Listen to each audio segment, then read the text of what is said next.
Hola, muy buenas. Soy Gabriela Sarda Núñez. Me dispongo a exponer la ponencia que he desarrollado junto a la doctora María Ángeles Alaminos Hervás, titulada Feminismos africanos, variedad de fórmulas para una lucha común a través del caso de Guinea-Bissau. En ella exploraremos la complejidad teórico-práctica de la lucha por la igualdad de género en África a través del caso de Guinea-Bissau y la evolución del papel de la mujer guineana en relación con los cambios políticos del país. En primer lugar, nos gustaría resaltar que este estudio corresponde a la primera fase de un proyecto de investigación más amplio que pretende analizar el impacto emancipador de Radio Mujer en sus periodistas. Se trata de una radio hecha por mujeres locales en Bafatá, Guinea-Bissau, y forma parte de un proyecto de cooperación internacional llevado a cabo por la ONG Periodistas Solidarios, actuando como núcleo comunitario proclive a la libertad de expresión y al desarrollo formativo e intelectual de las jóvenes que autogestionan y dirigen la radio. Los objetivos son, en primer lugar, como objetivo general, presentar los feminismos africanos y profundizar en sus lógicas y dinámicas, y en segundo lugar, analizar el recorrido de la lucha por la igualdad de género en Guinea-Bissau, para de esta forma entender la visión de la propia concepción de mujer de la que parten las jóvenes que acceden a Radio Mujer.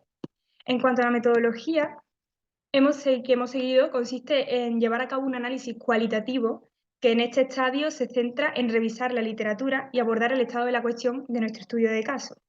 Hemos comenzado adentrándonos en la lectura de literatura académica desde análisis macro hasta perspectivas más micro. Primeramente nos hemos acercado a los feminismos africanos a través de aproximaciones de la Academia Española, partiendo de autoras como Celia Murias Morcillo, investigadora del Grupo de Estudios Africanos. Hemos continuado con el pensamiento de autoras africanas, con miradas particulares procedentes del continente. Es el caso de autoras como la ugandesa Sylvia Tamale o la nigeriana Oyeronke Oyegumi. Esto conecta con el enfoque elegido para abordar el proyecto de investigación. Se trata de una aproximación política a los roles de género y a los movimientos por la igualdad de género en África, partiendo de la influencia en cuanto a soft power de las dinámicas de poder colonial y posterior descolonización. Tamale Oyegumi son nuestras autoras de referencia debido a la profundización política y psicológica de la obra de ambas. A continuación vamos a pasar a exponer la discusión por apartado. En el primero, introduciremos brevemente las raíces de las lógicas que fundamentan los feminismos africanos. Debemos subrayar, en primer lugar, la complejidad de los mismos, debido a la multiplicidad cultural que es inherente en el continente africano y a la existencia de múltiples y diversas perspectivas. Ángeles Jurado Quintana, miembro del equipo Casa África, afirma que las referentes africanas no destacan por formar parte de una élite de mujeres intelectuales o profesionales, sino por pertenecer a una estructura en la que las mujeres ejercen un rol vital para las comunidades, donde la acción colectiva es la norma. Todo esto se vio alterado con la llegada de las religiones de corte patriarcal, en primer lugar el Islam y más tarde el cristianismo. Con el cristianismo, como todos sabemos, fue también implantada la estructura de poder colonial de los países europeos, que importaron a las sociedades africanas nuevas formas de concebir al hombre y a la mujer. Como asegura Silvia Tamale en su obra Descolonización y Afrofeminismo, la colonización alteró por completo los conceptos de hombre y mujer y la forma en la que estos se relacionaban entre sí. Pese a la diversidad de las teorías feministas africanas, muchas de ellas están vinculadas por determinadas máximas, como son los conceptos de maternidad, el género o la aspiración a la autorrepresentación. Como expondremos en el siguiente epígrafe, diversas teorías africanas defienden la maternidad como elemento estructurante de las sociedades precoloniales, que dota de prestigio a la mujer. Coincide también en que muchas de estas sociedades, como los Igbos de Nigeria o los Villagos de Guinea-Bissau, de los que hablaremos más tarde, carecen de la construcción de género. Y en cuanto a la autorrepresentación, autoras como Silvia Tamale o Ife Amadiume apuestan por incentivar la producción de estudios sobre las mujeres africanas y los feminismos africanos por académicas africanas. Son los llamados Gender and Women's Studies, estudios de mujeres y de género en África. El primer departamento de estudios de mujeres y de género nació en Uganda en 1991. Y en la actualidad, según los datos de Tamale, al menos 3/4 de los países africanos incluyen los estudios de género en sus universidades. En el universo de las autoras africanas que luchan por la emancipación femenina existen numerosas corrientes, como ya hemos expuesto. En el segundo apartado introduciremos algunas de las más afamadas. En primer lugar, debemos recalcar que parte de las autoras africanas rechazan la llamada F-word, la palabra feminista, por su connotación colonial. De esta forma, fueron desarrollando teorías más cercanas a sus realidades. El womanism, propuesto por Alice Walker, es el más conocido dentro de los feminismos africanos. Excluye a las mujeres no negras y tiene un enfoque interseccional, es decir, que no solo se preocupa por la lucha por la igualdad de género, sino por la raza y por la clase, subrayando la relevancia de la maternidad también. Otra teoría enfocada en la condición de madre de la mujer es el modernism, propuesto por Catherine Acholunu, que defiende la tolerancia y la cooperación entre ambos sexos sin antagonismo. Por su parte, el Stewanism de Molara Gundipe Leslie se centra en la importancia del rol biológico de la mujer, en la independencia económica femenina y en la marginación a la que las mujeres fueron relegadas por los colonos. Por último, el negofeminism, acuñado por Obioma Naemeka, defiende que para las africanas ser feminista es simplemente actuar, que la forma en la que las africanas de las sociedades precoloniales actuaban ya era una forma de intentar conseguir la emancipación de la mujer. Bien, introducidas algunas de las lógicas y dinámicas sobre las que se articulan los complejísimos feminismos africanos, pasaremos a continuación a centrarnos en el caso de Guinea-Bissau. En el tercer epígrafe, titulado Feministas sin término, nos dedicaremos a identificar ejemplos de experiencias emancipatorias, como las llama la académica guineana Patricia Gómez, vividas en Guinea-Bissau en los periodos precolonial y colonial. En Guinea-Bissau, territorio que comprende nuestro estudio de caso, existe una comunidad étnica de raíz matrilineal y matrifocal, la sociedad Villagos. La socióloga Ángela Gómez Suárez ha profundizado acerca de las características de la vida pública y doméstica que hacen de la Villagos una sociedad con gran equilibrio entre sexos, por su carácter de sociedad de madres en la que priman las lógicas del cuidado y colectivas, tanto a nivel institucional como social. Y se valora y respeta el mundo fisiológicamente femenino, equilibrando así el poder entre sexos. La organización social Villagos depende de un sistema de hombres y mujeres en base a conjuntos de edades, no de género. Las mujeres Villagos suelen ser referenciadas como ejemplos de poder femenino por su condición de electoras de sus futuros esposos y por sus cargos de poder, como en el caso de la reina Pampa de Orango, archiconocida, que luchó contra la invasión colonial portuguesa a finales del siglo XIX. La maternidad es de nuevo un elemento central en esta sociedad, otorgando un gran prestigio a la mujer. En cuanto a las decisiones políticas, el poder se reparte según los clanes matrilineales, el género y las edades. De esta forma, conviven dos fuerzas, la odinka, que trata con las mujeres, y el régulo, que trata con los hombres. Actúan de manera independiente, siendo regulados y controlados por el Consejo de Ancianos de la aldea. Otros ejemplos de experiencias emancipatorias en Guinea-Bissau fueron vividos por una élite de mujeres comerciantes en el periodo colonial.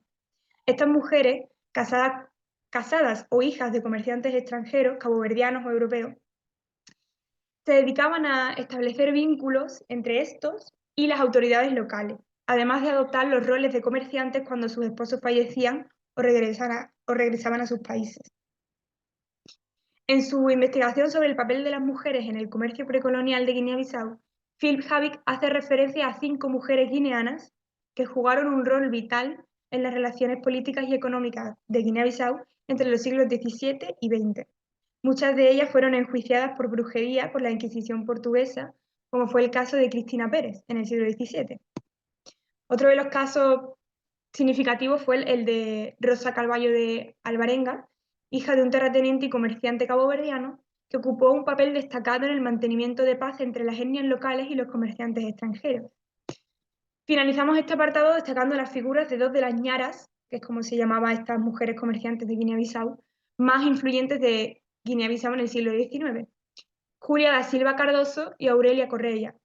Da Silva llegó a recibir una petición formal por escrito de la corona portuguesa solicitando su actuación como intermediaria en el traspaso de los derechos de una de las islas de mayor extensión de Guinea-Bissau, como en las islas de Galiñas, a cambio de títulos en reconocimiento de la satisfacción y estima real. Por su parte, Aurelia Correia, casada con el comerciante de esclavos más rico y prestigioso que operaba en Guinea-Bissau, era de orígenes italianos, fue una aliada indispensable para la política portuguesa.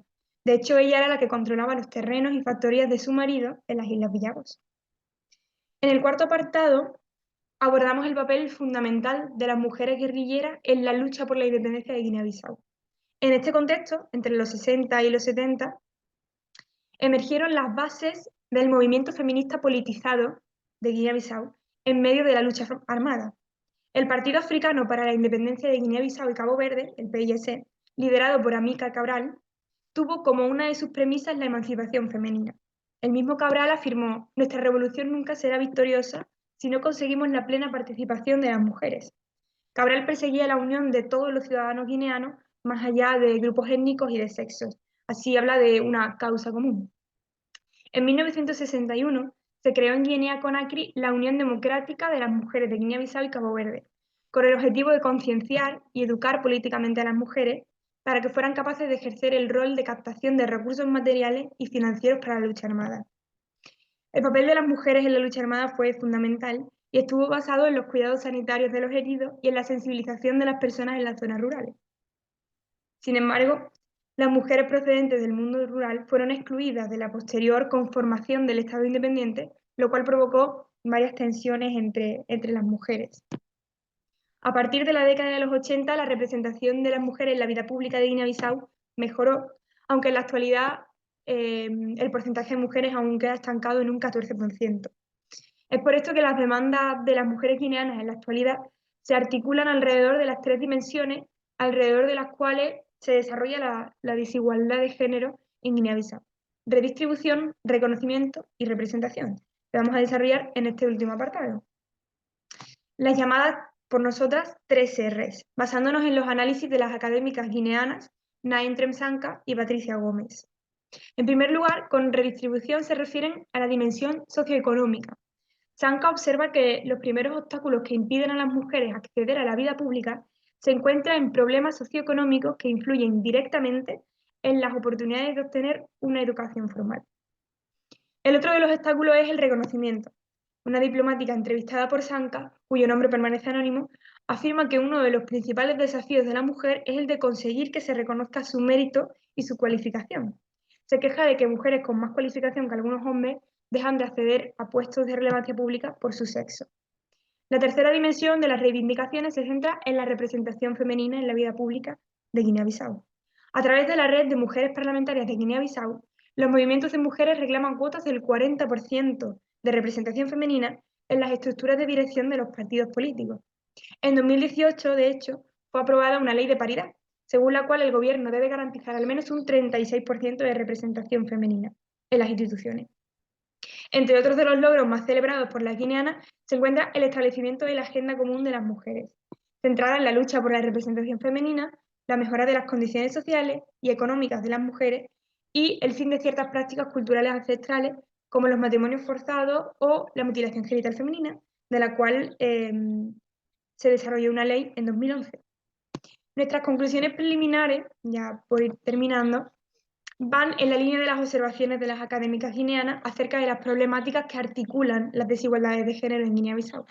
En primer lugar, efectivamente consideramos que la mencionada brecha educacional entre mujeres y hombres es uno de los principales obstáculos que hay en las guineanas en el camino a su emancipación.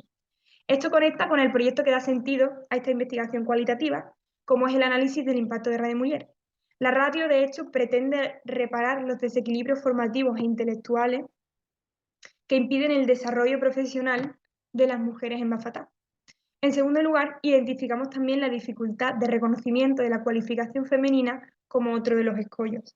Volviendo a Bafatá, creemos conveniente traer a colación que, pese al escepticismo de los lugareños bafatenses, previo a la puesta en marcha de la radio, que aseguraban que una radio hecha solo por mujeres nunca funcionaría, las periodistas de Radio Mujer han luchado durante 5 años por obtener el reconocimiento que hoy día comienzan a tener por parte de sus compañeros de profesión, especialmente. Y concluimos subrayando también que la falta de representación femenina en las instituciones públicas y los partidos políticos impiden la aplicación de políticas beneficiosas y evolutivas para la lucha por la emancipación de la mujer en Guinea-Bissau. Así que muchas gracias por vuestra atención y nos vemos en futuros congresos.